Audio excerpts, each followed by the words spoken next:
Well, good evening and welcome to the February edition of The Edge. As always, I'm your host, Trevor Lewington. Appreciate you joining us this evening. And whether you got here from Fire TV, Roku TV, SSH 101 TV, Apple TV, YouTube, the website, look, we don't care how you got here. We're just really glad you are joining us this evening. And every month, as you know, on the third Thursday, we're talking to community and business leaders here in Southern Alberta, folks that are making a difference and having an impact. And hopefully we'll offer you some advice on building your life or building your business or building your community. So a bit of a homecoming tonight. Roy Pogorzelski was a host way back when Jess TV just started out. Welcome back to the studio. Thank you. The studio looks incredible. I'm happy to be back. Thanks for having me, Trevor. Yeah, really appreciate the opportunity to chat. There's so much to unpack here tonight. I mean, you're an academic, you're a consultant, I would call you a reconciliation warrior. There's just so many serial entrepreneur. So maybe let's start somewhere sort of more current, or what's prominent in my mind is you've taken this journey and you're working on a PhD at the University of Lethbridge. So how did you get there? What sort of kicked off this academic journey for you? You phrased it perfectly, Trevor. Journey. Okay. Journey is the key word I want to focus on because, going back, both my mom and my grandma, my grandma's a residential school survivor, and my mom went to the day schools, and they had what would be like a grade 8 and a grade 6 education, and a lot of my other family members went through very difficult times in their educational journey as well. So growing up, I'd always talk to my grandma, and when I was getting to high school, there was that graduation moment, and I did not want to go to university. You're like, hey, I'm done. I've reached the pinnacle. We're good. This is the peak, I'm going to go to work, right? That's responsible. And my grandma always said, we never had the opportunity to go to school. So you should really go as far as you can. Oh, grandma guilt. And I took that literally. Grandma guilt. Grandma guilt. Oh, that's great. I took it literally, and that message is key because it really does make me think about the opportunities that my mom, my family members that they missed out on in education, and how much gratitude I had for the opportunity to go. And I was not the smartest crayon in the batch, I was just going to school, trying to figure out what I wanted to do with the rest of my life. And the paths just kind of opened up. And now here I am halfway through a PhD journey, and journey is the key word because I started in 2019. So there was COVID in there. There's been some other delays. But okay, so it's a bit of a longer road, is what you're saying? Yes, and my supervisor's been extremely patient with me. Dr. Michelle Hogue. So it's been incredible because both her and Dr. Sheila McManus are on my committee, and they've been really working with me and being patient with me and really working to try to kind of tailor my research to something that just is passion driven, and it's been a great journey. It's been a journey of self-discovery along the way as well. Because you're sort of forced to when there's these academics asking you questions. Well, what do you want? What is your research about? What are you focused on? I would guess. Absolutely, and especially when you are choosing a topic on Indigenous identity. In today's conversation across this country, we've seen conversations around pretendianism, conversations around who is and who isn't, what community claims you, really proof of genealogy and kinship. And so throughout from 2019 to this point, so much has shifted in these kind of very complex conversations. And so I've had to try to navigate that also in the research I'm doing. So it's not only personal, but it's like research that's kind of contemporary. Yeah, and things are very much changing sort of as new discoveries are happening, as the political winds shift, the focus is shift. I got to imagine that's a very dynamic environment to try and navigate. It really is, and especially when, you hear new headlines, and new headlines come out about, there's been research done, by the Tribal Alliance on fraud, or even here in Canada from, the Coast Warrior Society or whomever's doing the research has found that this prominent figure, whom we believed for so many years, was doing Indigenous scholarship, was being an Indigenous activist, and suddenly we are given the information that this individual was not Indigenous. Now, whatever that private story is that private story. But for our world, it kind of jolts you. I go in the classroom with my students, and it is jolting. It's a reality of the conversation today. And it's a big reality in the conversation on truth and reconciliation. I mean, I don't want to overuse the word, but I would imagine it's somewhat re-traumatizing when something you assumed is a truth or something you've assumed is a foundational element, and we pull that rug out once more, and you have to sort of recover and get back to that baseline again. You know, for many years, you went on believing that people that were your mentors, people that were, you know, that you read their literature, that you engaged with their scholarly work, that you lectured about in your own lectures, and suddenly you are given the information that the whole time this person didn't actually come from an Indigenous background. However, in their personal journey, they've somehow gravitated towards that identity for a numerous amount of reasons, and now they're in that space. And so it is a difficult thing to handle when, you know, like for me, you know, I watched Buffy St. Marie perform live and in Regina, and I was very happy to be there. This is a pride moment, right? Pride moment. Yeah. And then, you know, you hear that disheartening news, and it kind of does hit you. You know, it does kind of like impact you a little bit. Well, I mean, I think congratulations are in order for, I guess, being the first to blaze a trail in your family, but taking that grandma guilt and turning it into this academic journey. I mean, what a blessing it is to be in a country where post-secondary education is relatively accessible and relatively affordable, that is now a reality that anyone can access. I think that's exciting. It is exciting, you know, and especially when you're a young person. So I had a teacher in high school, Mr. Bachelot, Dennis Bachelot. You know, there's always that one teacher. I wasn't a gifted student by any stretch of the imagination, but he saw something in me. And so he was the first person when I was in high school to tell me that, have you thought about university? What would you like to do if you went to university? I said, well, you know, I've had a few police officers in my family line. I think that would be a fine career. Yeah. And he goes, okay, good. You're going to apply to the pre-police studies program at the University of Regina. And I said, so I went home, you know, with my, you know, I needed $50 for the application, went to my dad, you know, talked to family about it. And they were all like, okay, let's try it. Why don't you give it a try? And that was all it took was, you know, one teacher just saying, you can do it. Rather than all the, you know, all the words, the negative words that you hear going along your journey, right? They just stunt you. You know, I heard something about our brain the other day that we could have 20 positives happen, but one negative happens and boom, fixated. And we're anchored around that. We're just focused on that. Yeah. And that drives us into a negative space. So that one teacher, and here we are, midway through a PhD. And I actually emailed him. Awesome. 2 or 3 years ago, just to thank him. I'm sure he was ecstatic to sort of close the loop on that story. You know, it was during COVID, and he was like, hey, if you're ever in Regina, let's go for a coffee. I'm retired now. And I was like, amazing. But I haven't followed up on that because, you know, every time I go home, there's family and friends. There's always so much to do. There's so much to do, but I got to follow up on that. Oh, that's very cool. So I mean, I'm curious. Obviously, you're here in town when you're not traveling for work. Was the University of Lethbridge sort of a go-to destination for this journey? Is it because of the work the university itself has done on Indigenous relations and indigenizing campus, or what was the motivation, in particular for any of our viewers internationally that maybe don't know a lot about this region? Was the U of L sort of the first choice, or how did you land there? Well, so I moved here to Lethbridge in 2009 to be the Aboriginal Diversity Support Coordinator for the then Aboriginal Council of Lethbridge down on 5th Street. Okay. That advocacy nonprofit is no longer there. But at that time, you know, I was working in kind of the human rights field, you know, kind of early to that field. And when I came to Lethbridge, I didn't know much about Lethbridge, right? A lot of people don't, to be fair. Yeah, right. You know, I came over here, and the coulees were the first thing I saw that I thought were incredible. I was like, wow, you got a road going right through the coulees, connecting one side of town. I lived on the west side. That was where I first kind of, you know, laid my hat down.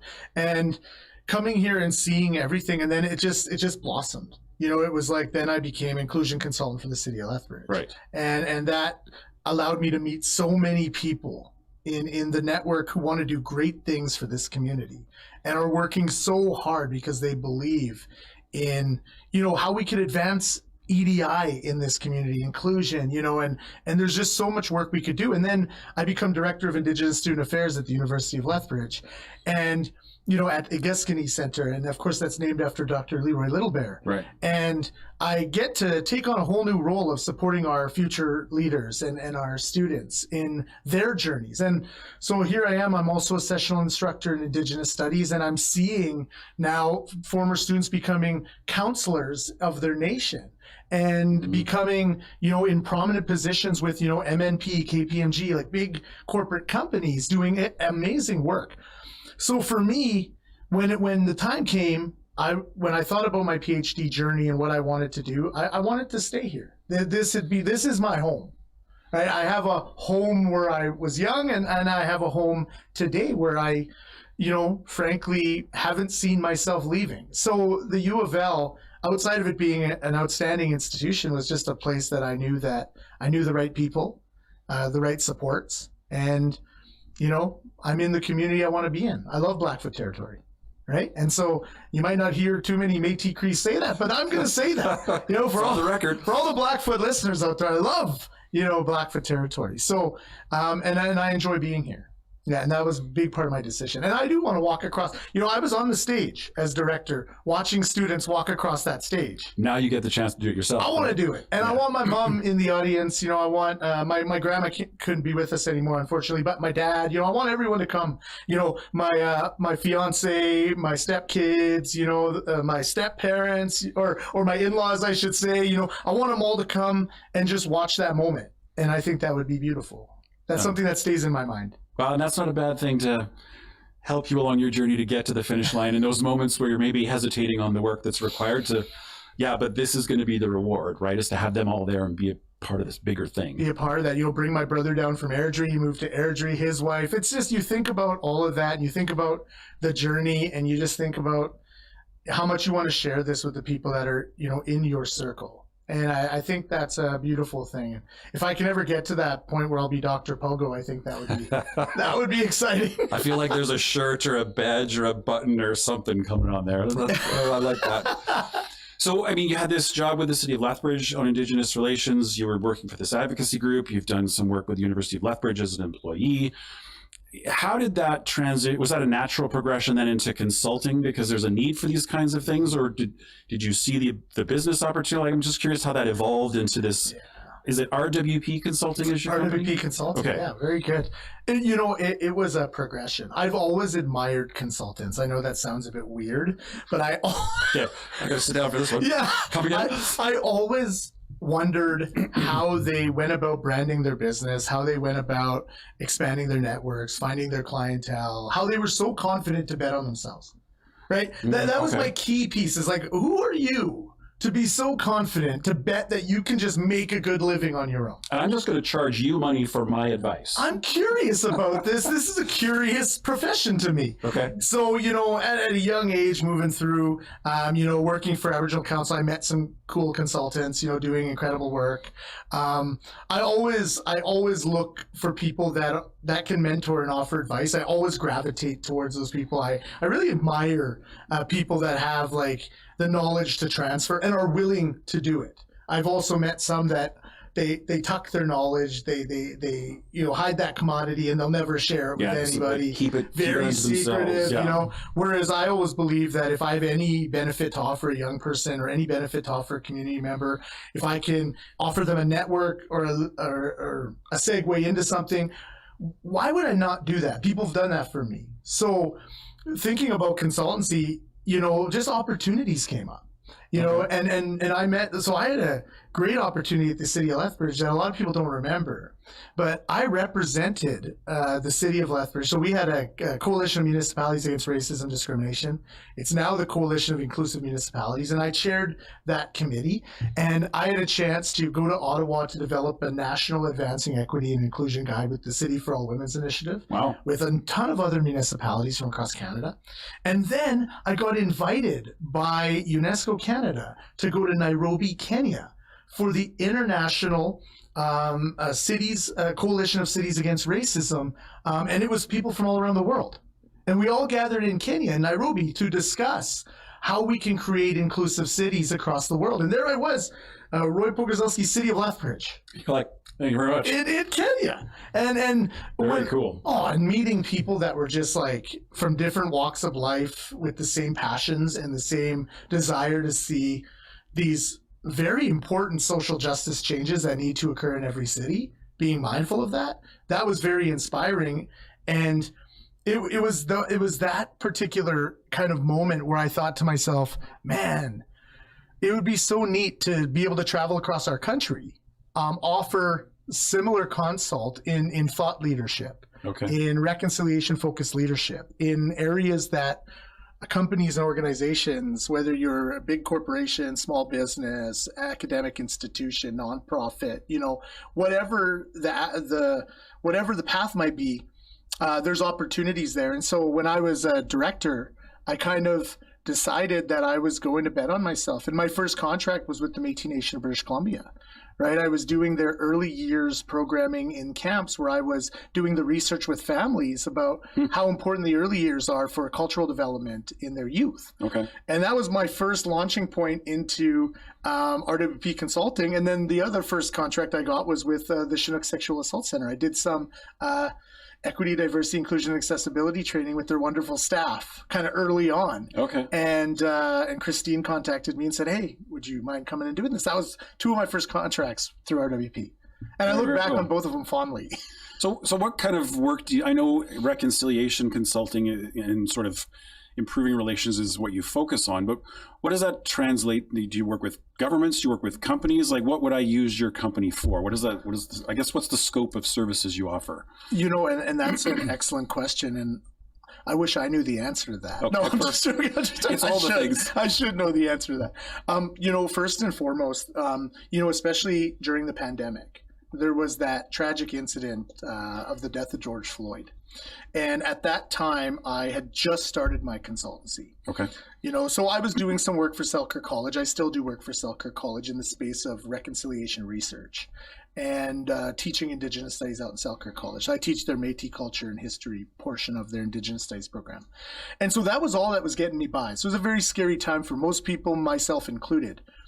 When that occurred, and when the shutdown had happened in the pandemic, there had been this major shift by corporations in our country to understand the importance of DEI work, to understand the importance of truth and reconciliation work in their big corporations, their law firms, their small businesses, you name it.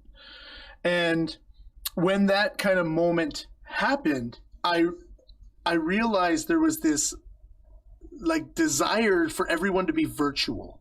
And so virtual instructor-led trainings opens up. And so that means, I have a friend of mine from the Canadian Centre for Diversity and Inclusion says, Roy, can you be an associate facilitator for us? Because we have too much work. We are through the seams with work. Absolutely, that'd be wonderful. I have a friend of mine, Orlando Bowen. He's a former Toronto Argonauts middle linebacker, and now he runs a charity called One Voice, One Team, and he works close with Pinball Clemens Foundation. Okay. And they're doing incredible work with, anti-bullying in schools, like they're anti-racism in schools, they're educating.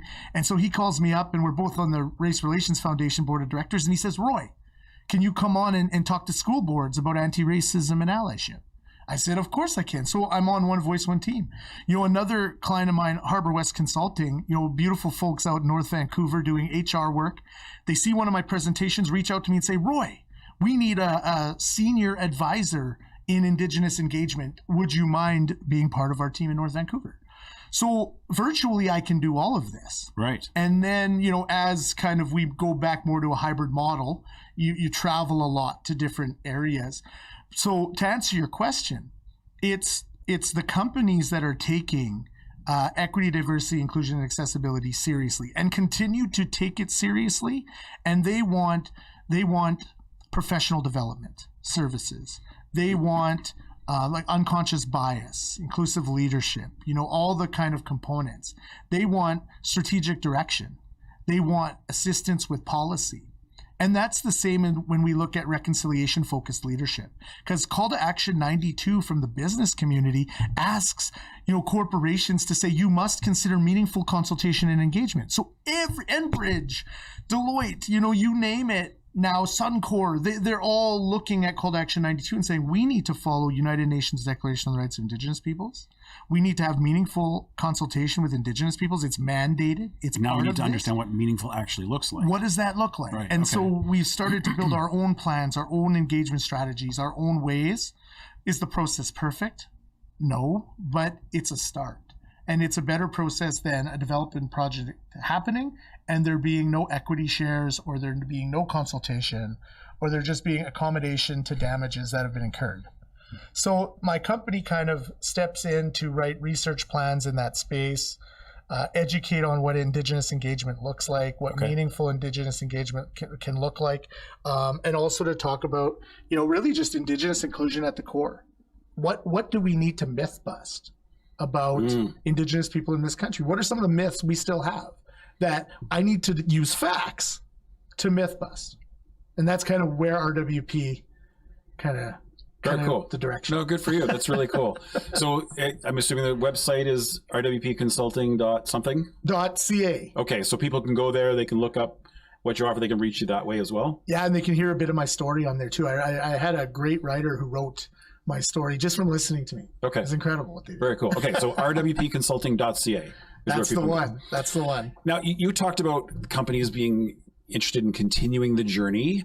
I don't want to get into American politics or what's going on south of the border, but there's been a bit of a blowback or a pullback from equity, diversity, and inclusion. I mean, in the University of Alberta's reframing it, not using those words. Right. Yeah, it's about community and other belonging and things. So, from your perspective, are you still seeing a demand? Is there still interest in moving the journey forward, or has there been that same sort of recoil in Canada?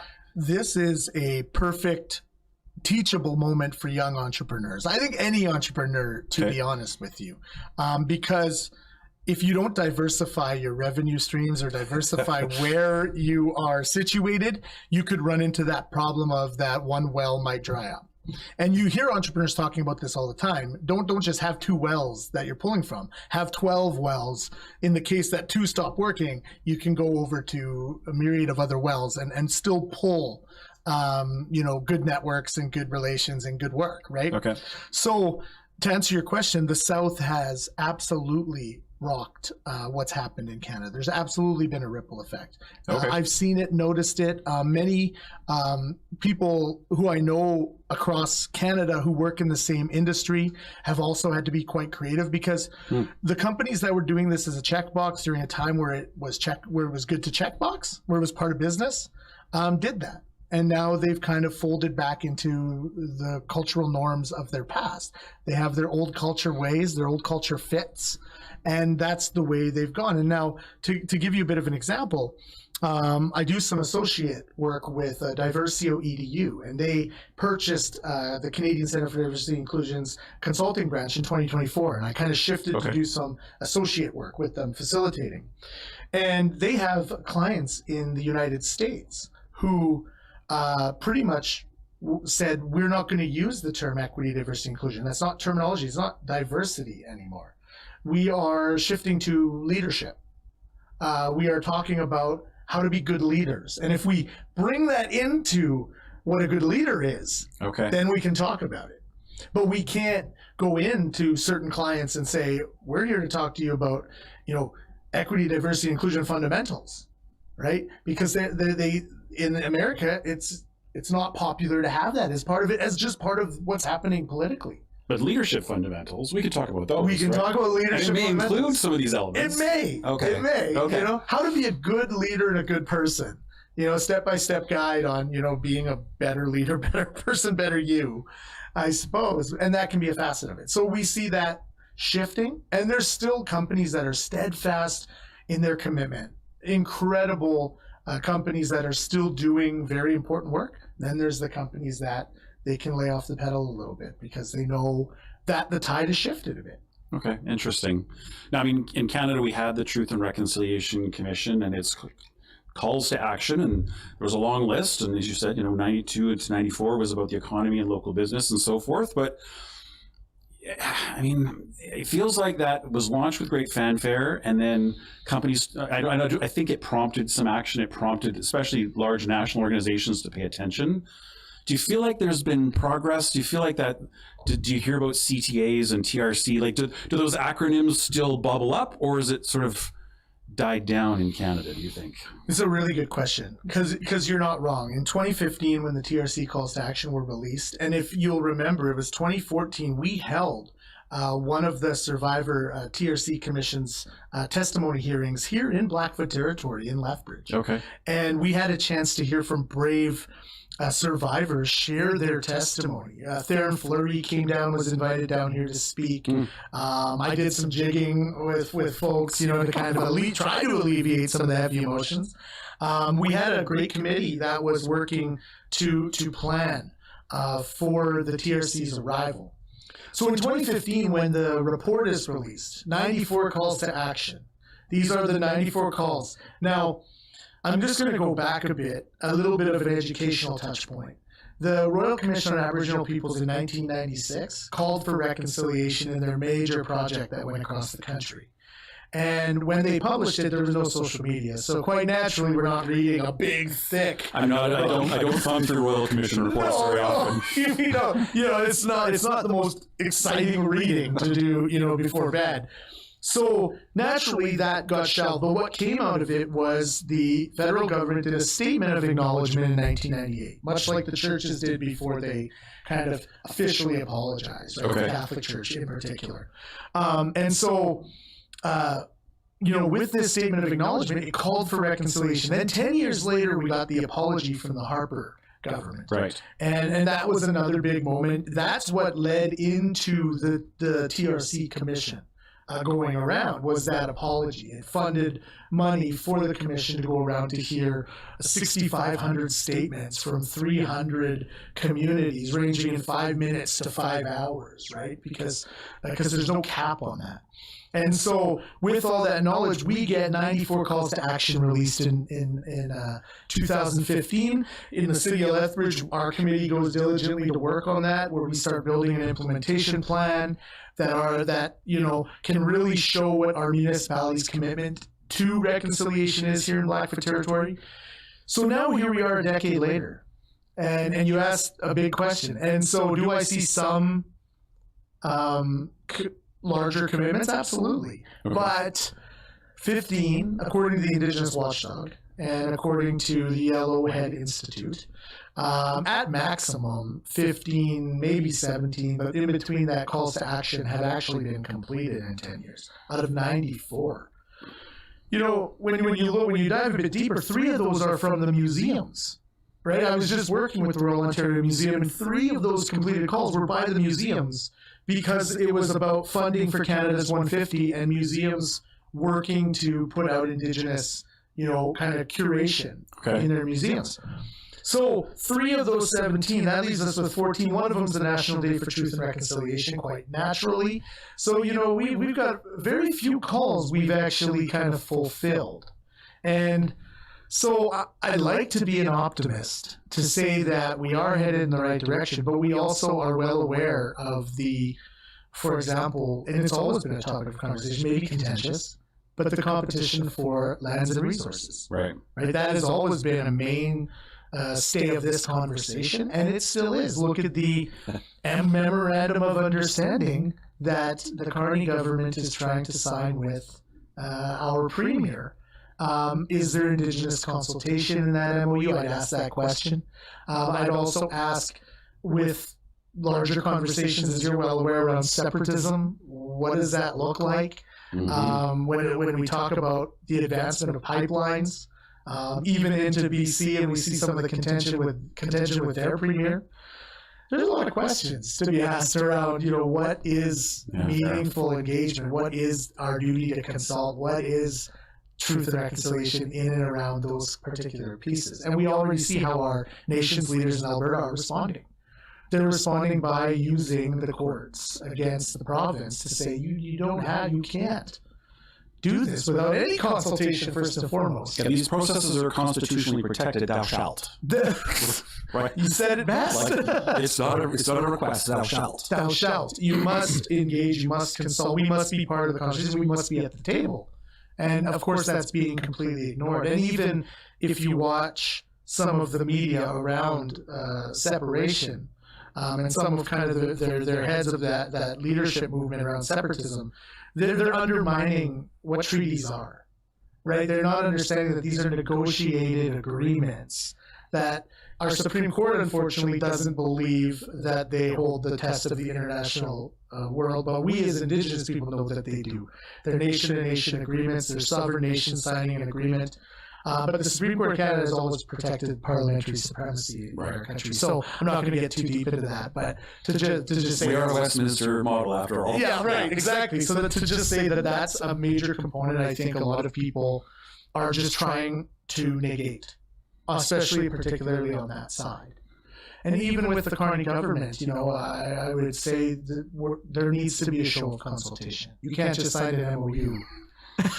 Yeah, because what comes next, right? Like, what does come next? And you're talking about pipelines through Indigenous lands. So if Call to Action 92 is not just symbolic and it is real, right? Call to Action 93 and 94 are about new Canadians coming into Canada and about their learning about Indigenous peoples as part of their citizenship tests and part of all those things. But Call to Action 92 calls on the business community, and it calls on them to do meaningful consultation at inception of idea, and not, oh, we've got a project, we've already started digging, and let's talk. Okay. Yeah. So, I mean, obviously, this could be a whole show in and of itself, and I don't want to give away the business model, but at a very high level, if I'm a business owner watching tonight, if I'm Joe Public watching tonight, and I'm concerned about reconciliation, I'm concerned about calls to action, what can I meaningfully do? How do I contribute to the dialogue?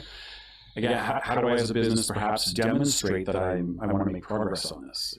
That's an excellent question. A question I've been asked for almost a decade now, because even when we started, I get questions from students when I'm talking at the university, and they come up to me and say, how do I get involved? What do? I want to do something. And I always direct people, a major part of being an ally to anybody in the space of the world that we live in is to be our own scholar in the space of how we personalize knowledge. So I always give resources to people. Read these books. These books are really good, and they're written by really incredible activists. Okay. That will start you on your journey towards immense self-discovery. And you might even reflect while reading them on your own positionality, on how you're situated in your own kind of narrative and your own kind of worldview in Canada, being a Canadian. And so my first offer of advice to any corporation, you can do the professional development, someone can come in and speak for an hour, or you can bring a book club in, you can have a book club as part of your business, and you can have an Indigenous book, from an Indigenous author, and you can read it and discuss it and what it means for your business and what it means for our communities and what it means in the greater scope of our country. You can't know what happened in our history unless you read the lived experiences of those that are just trying to share with you what happened to them, so that you can utilize that knowledge to advance work in a good and meaningful and kind of holistic way.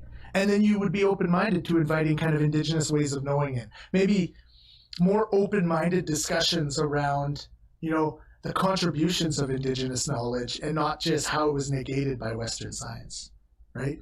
So some of those are pretty interesting, I think. No, thank you for those. Because, again, I think there's a lot of people that,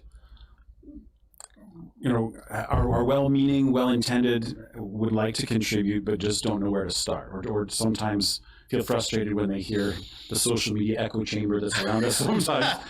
So I do think concrete, actionable things like that are a good place for people to start. So. Yeah, and the list of, there's a growing area of Indigenous literature, Métis, First Nations, Métis. I think a lot of people need to first get off the frame of mind that Indigenous is like a homogenous term for a very vast diversity of Indigenous people across this country. They need to get to that point. It's not just Indigenous and it's all. And if I do one thing, then everybody's happy. Then it's all for all. It's one group, right? Right, one group, cookie cutter approach, and everyone will be happy. I think if you can understand that we have over 600 First Nations across this country, that some have signed historic treaties, peace and friendship treaties, the Douglas treaties, the haven't signed treaties that are on unceded land, or signed modern day treaties and self-government agreements. And this is a lot. So I'm not saying this facetiously. I'm just saying that the starting point is that understanding that every nation has its own fiduciary relationship with the government of Canada. And that includes even the Métis Nation as we go across the homeland. Right. That also includes the Inuit in the circumpolar north. So if you go into that nation's territory, acknowledgement statements would say, kind of know the storied history of those lands, know the knowledge. If you drive through the Kootenai Pass to beautiful Nelson, and you're traveling through Tanaha territory, Sinixt and Syilx territory, and you're and then realize how powerful that land is. Like, I get swallowed up as a prairie person, a prairie boy. I'm like going through there. I'm like, oh, these are so big. They're so powerful. I don't care who you are. You can't not feel the energy of driving through the mountains, right? That's what I'm saying. Yeah. It's scary. It snows and rains a little. I'm like, no. I need back to the grass. Yeah. I make sure I'm driving full daylight if I can. Yeah.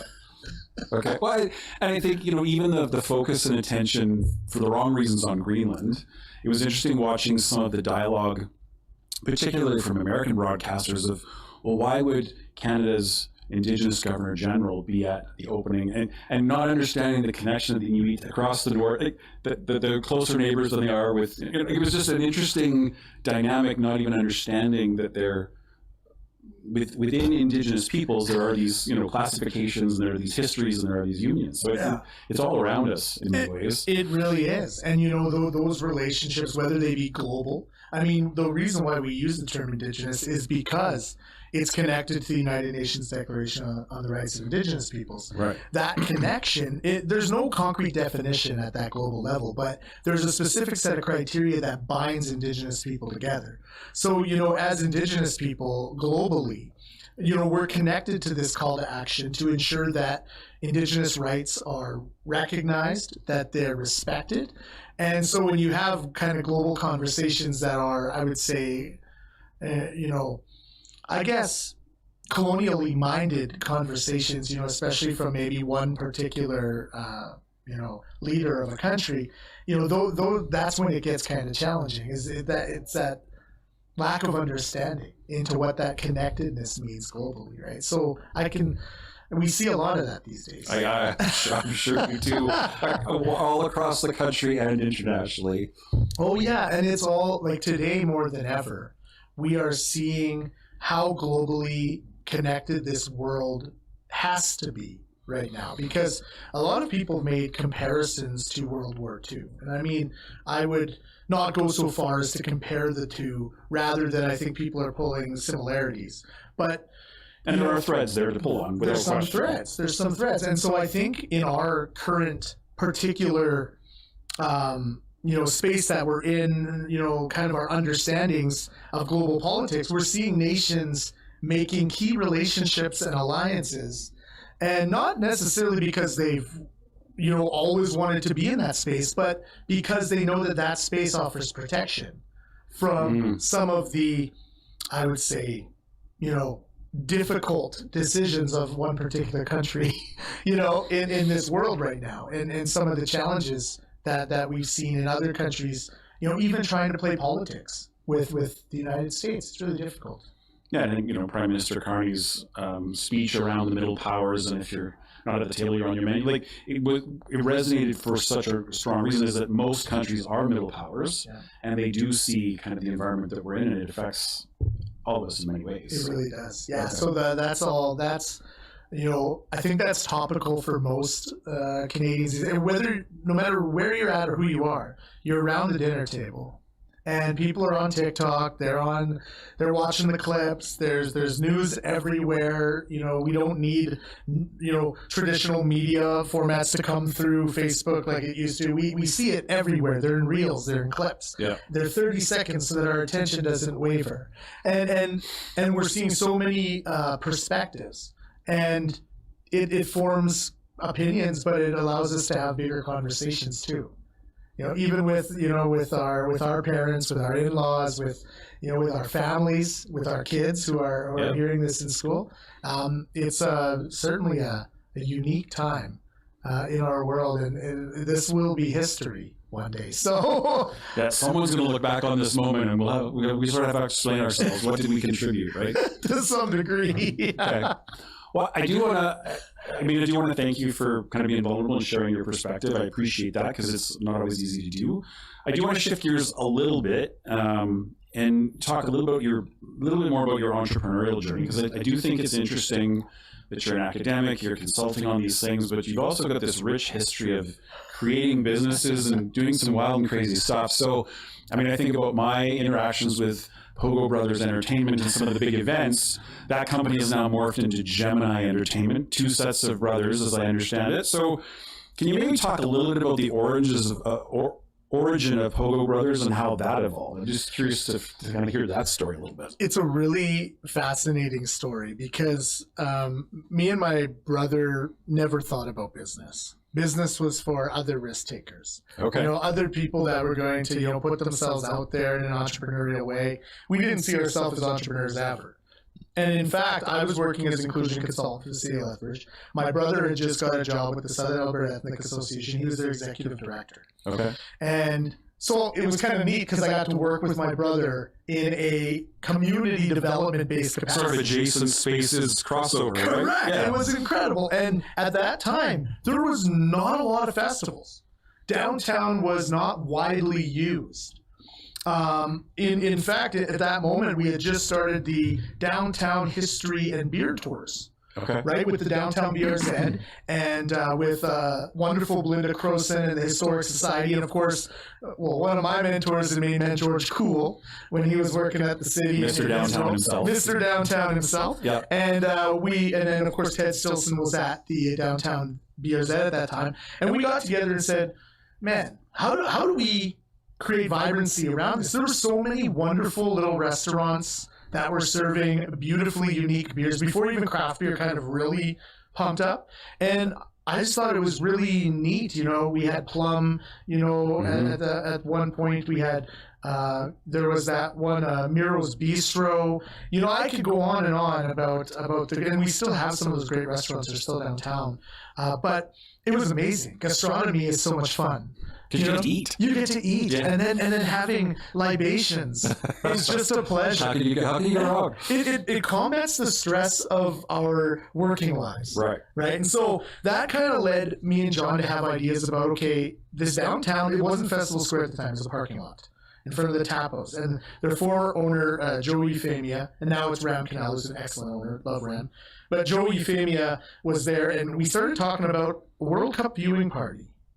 Right? Oh, a big one. And what Oktoberfest might look like. So we ran an event there called Reinheitsgebot, right? That was like this 500-year celebration of Reinheitsgebot. We did an event where we had smashed schnitzel, and we served all these things, beers, we had fun. And so we thought, okay, what about Oktoberfest? Well, so we ran it under the Ethnic Association, nonprofit, could book the spacing a lot easier, which was great. And we did it downtown, and I remember the first time we did it, we were so nervous. Joe was nervous, we were all nervous, because we didn't know if anyone was even going to show up. Sure enough, folks came, packed it. Me and former Mayor Spearman walked the keg around the thing, the traditional open keg. We walked it, and then we realized it was too much. It was too heavy, and it was too far around. And we were getting tired. But he tapped in the tap house, and then we were able to go out, and it was a massive success. And so from there, we did 2 years with the Ethnic Association. But then the Ethnic Association and Oktoberfest were moving in different directions. We were getting a bit bigger, and we were going to move it to the Galt Gardens. So a wonderful friend of mine at the city says to me, do you have liability? Do you have liability insurance to a festival like this? Are you protected? Because they can take your house if you're just a sole proprietorship. And you're like, insurance, what's that? Well, pretty much. I'm like, what do you mean they can take my house? Yeah, you don't have a corporation. You're not a corporation. You're just a sole proprietorship. Slinging beer and schnitzel. That's it. And she goes, what if somebody falls and hurts themselves? And sure enough, somebody did, but we were covered.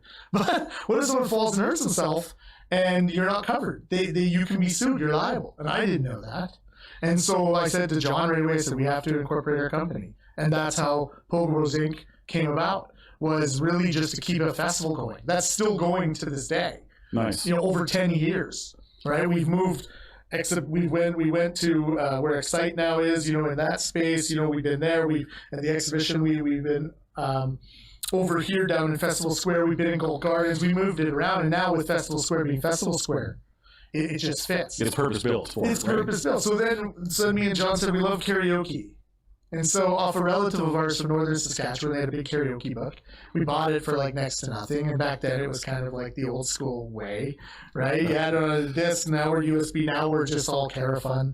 But we started a karaoke company and just started doing it wherever we could do it. And it all just blossomed. And now we rebranded to Gemini because we have wonderful partners. The Firth brothers, Devin and Jerry Firth, have jumped on in Gemini to kind of take it to the next level so we can continue to grow. I think the biggest thing for all four of us, we love entertaining in this community. Okay. It's our side passion. So you all have real jobs, though. All have real day jobs. Like you're all doing very important day jobs. Okay. Well, John's a comedian. Don't tell him I said that. So it doesn't count. He's a successful comedian, though, might I add. But we all have our professional worlds, and then we all just have our.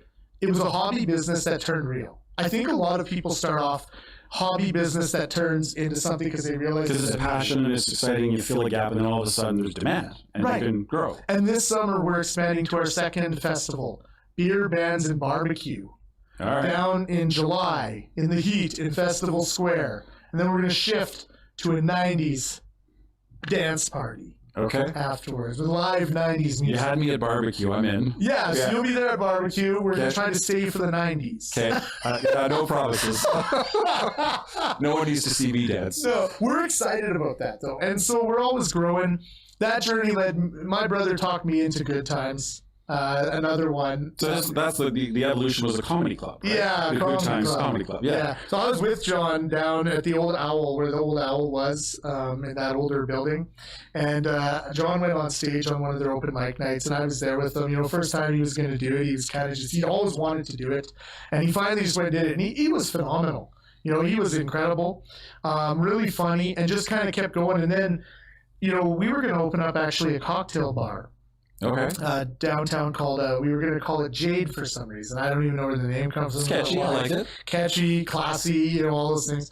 And then all of a sudden the conversation just shifted to a basement comedy club. And yeah, I was unsure about it, but my brother talked me into it, as he's very good at, and next thing you know, we're running this downstairs comedy club called Good Times. And the name actually comes, I was wearing a shirt out of an old Navy bin that said Good Times on it. I go to an event for the downtown. Ted Stilson goes, that'd be a great name for your club.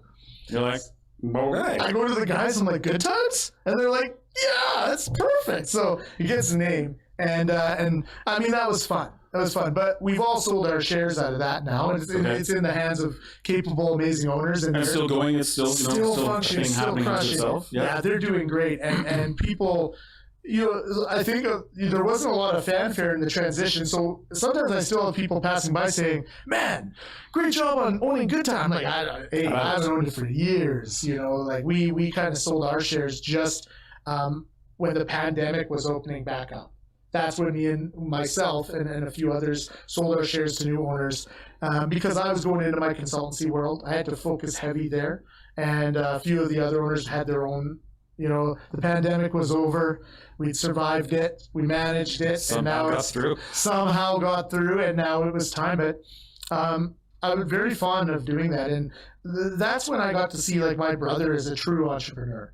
You know, like just the innovation that he has for creativity, the way that he connected. And now he's a big Yuck Yucks comedian, travels all across the country, does corporate gigs. Very proud of him. But that was kind of his passion project, and I just kind of got lumped in, I think, with a few other friends of ours. We all got kind of lumped into the passion. The energy and the excitement. Yeah. Now, I got to ask, I love my brother dearly. I am not sure we would work well together as business owners. So, you know, how do you reconcile that sibling rivalry, sibling relationships, or you guys are just so close that in business it didn't matter? Like, I'm just curious how that worked. Yeah. You know, it was something that we were quite concerned of, you know, like just how do we navigate challenging problems? But me and my brother are so like-minded. Okay. It's almost scary. That's why we need the Firths.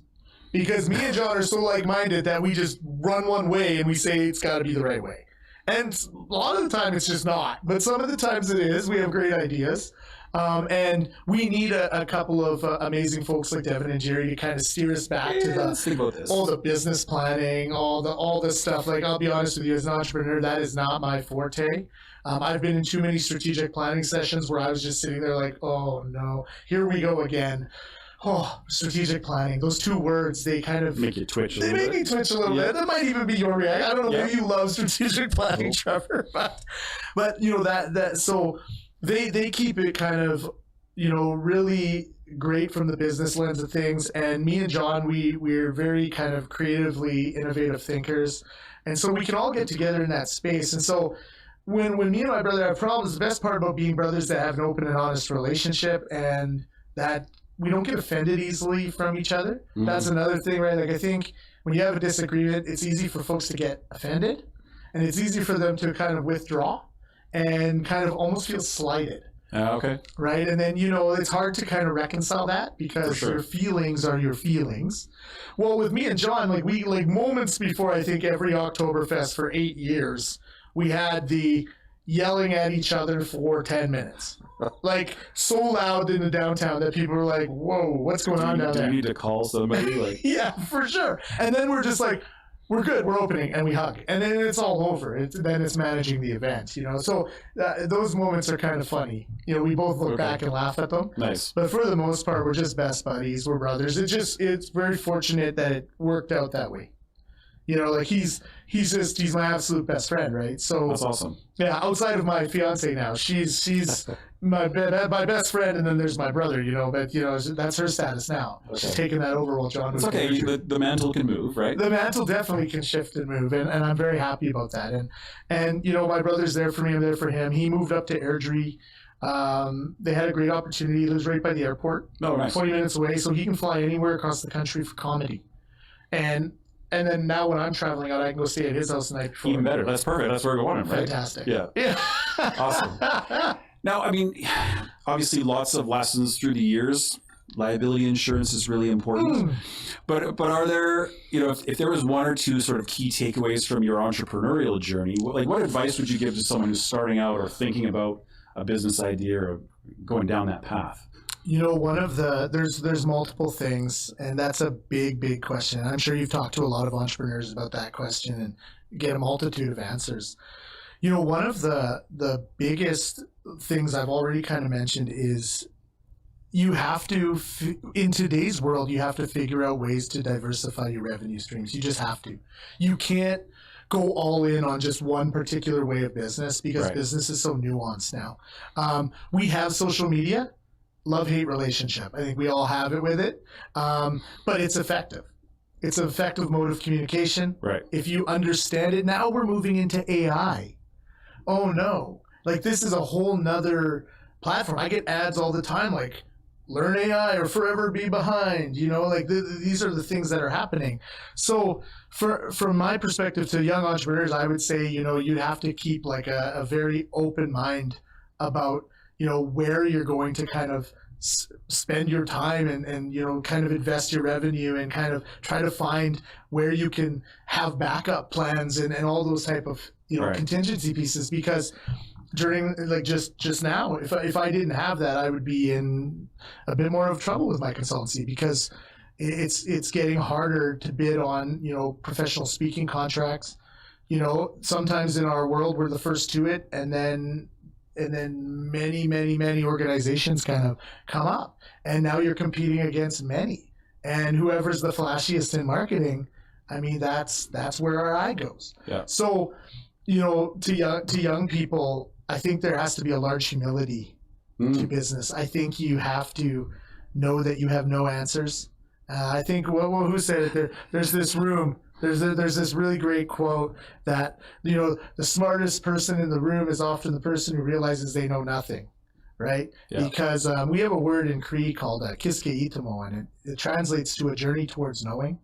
And on that, it means that there's no fixed end of knowledge, so you don't have all the knowledge. And so if you don't surround yourself with amazing thinkers, people that challenge you, critical thinkers, then you are just going to get stifled in kind of linear thinking. And it's really going to become challenging. That's powerful. Yeah. It's powerful because, that humility piece, I always try to preach this to young people. When we get a bit of money in the bank and times are good, we like to feel like we're on top of the world, and that's a dangerous place to operate from, because we have to be grounded. We always have to remind ourselves that we are always learning, that we are always growing, that our networks are always expanding, and that we have to be mindful of when to shut a network down because it's just not serving us. These all comes with, I think, critical reflection and just kind of that deeper thought on, who we're going to surround ourselves with and who's going to be on that journey with us. Right. So that's my larger piece of advice to young people is you got to lead with humility. You got to know that you're doing good work, you're passionate about it, this is what you want to do, and you're going to do everything in your power to continue to learn and grow. No, that's awesome. Now, this show's called The Edge. So how do you stay humble? How do you stay grounded? What's your way of balancing all these crazy competing demands and actually having a family too? How do you keep that all compacted together? That's an amazing question. It was interesting. So I'll tell you something that happened to me almost a year ago. I got diagnosed with type 2 diabetes. Oh, geez. It runs in my family, and oftentimes Indigenous families, sometimes diabetes just is part of, right. A changing diet and so forth. And so for me, it was a bit lifestyle mixed with a bit of genetics. My grandma had it, a few aunties had it, uncles have had it. When I got that diagnosis, it was tough to deal with, right? That's a bit of a brain interrupt, right? Oh my goodness. Because everything has to change. So your whole mode of the way you did things has to change. What you lean on for those moments of de-stressing has to change. Your whole world becomes different. You go see an eye doctor to make sure that your eyes are good. You go see a foot doctor to make sure your feet are good. Right. Things I never even thought about. They're never on the radar. Never on the radar. You go to your doctor and he said, he tells you got type 2 diabetes. Here's what your blood sugar is. Let's test you. Let's do these type of things. So I had to change my whole life. So when I hear that question, first off, I leaned on my fiance, Amanda. She has been such an incredible support for me. Unbelievable support. She cooks all these diabetic meals. She's helped me kind of align my eating habits and the way that I do things. And she's amazing at working out, hiking, all the things that I just didn't have time to do in the past are now a priority. I prioritize walking on my desk treadmill. I have a desk treadmill. It's beautiful. Everyone should get one. It's only $300. She got me that for Christmas. Nice. So it's amazing. And I have a weighted vest on and I walk on it and I go for walks. I'm starting to run again, right? All these things that I just took for granted and didn't do have now become a part of my life. Healthy eating. Now I'm an advocate for it. Never thought about it a year ago. Not at all. Pile on all the unhealthy stuff one could eat. Bring on the barbecue. Bring it on, man. And overeat at that barbecue. Right. Now I can't overeat. It's literally I need diabetics have to eat a portion control. Right. So I have to be dedicated. I have to be committed to my health. I have to be committed to my exercise. I have to be, and it's allowed me to be committed in my relationship with my stepkids and my future wife. It's been allowed me to be more grounded and in my relationship with myself. As I sit by myself, I'm not in the hustle and bustle that I always was. I prioritize time to read. I prioritize the things that I love and want to do.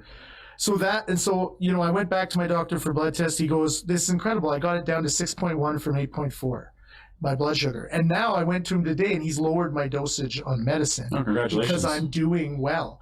And it's all thanks to leaning on the support of my family and in particular Amanda, because she's just been unbelievably supportive and there for me. So, I wish that support for everyone. And I hope that people can find those places to have that support. And my family's been excellent too. So that would, that's a bit personal.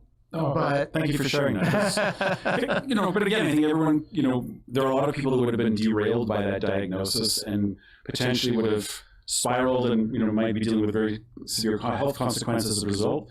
You've taken ownership, you've taken accountability, you've set a path, and I think that in and of itself is a really powerful lesson. It is, and I think that if there's one transferable lesson from this, is that I think any entrepreneur, they can make these kind of pivotal changes. And I never thought it before. Honestly, before I got diagnosed, I thought people couldn't change. That you were stuck in your world, your ways, and that's just the way it was. And I didn't think about it. And then this happened, and all of a sudden I had to think about it. There was no choice or option. If I want to live long, for the love of my life and for my stepkids and for my family, I got to make changes. That's just the fact of type 2 diabetes. It's a fact of the disease. So for me, if I think about that transferable piece to other entrepreneurs, it's that, you have to be adaptable. The markets change so quickly. Even from COVID to today, can we believe how quickly things have shifted? Yeah. And they shift politically. They shift, they shift in science. Science shifts the way truths come out, things we see, Today, for the younger generation, how do we get away from overusage of our cell phones? I'm very concerned about that for young people. I think it creates anxiety. I think it creates a myriad of other challenges. And not even to mention your eyes on a screen all day. Yeah, the damage that's done to Oh, man. I think about that often, and I think about, even my own screen time, hey man, I'm on a computer all day. Why am I on a screen after I'm on the computer? I hate getting that little weekly chart on my phone and you're like, that's not real. That number can't be right. Yeah, exactly. Scroll. Keep going.